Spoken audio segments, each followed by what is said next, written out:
కేంద్రం ఇటీవల ప్రకటించిన పద్మశ్రీ, పద్మభూషణ్, పద్మవిభూషణ్ మరోసారి వివాదాలకు దారితీసింది.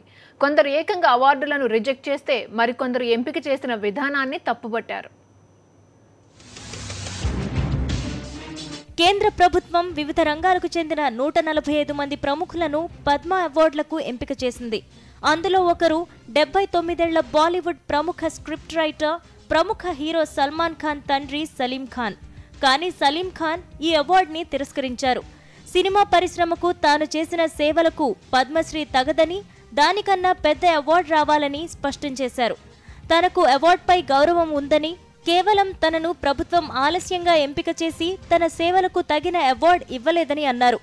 సలీం ఖాన్తో పాటు యోగా గురు రామ్దేవ్ బాబా, ఆర్ట్ ఆఫ్ లివింగ్ ఫౌండేషన్ వ్యవస్థాపకులు పండిట్ రవిశంకర్ కూడా పద్మ అవార్డును తిరస్కరించారు. తమ కంటే ఇతరులు ఈ అవార్డుకు అర్హులని వారు తెలిపారు.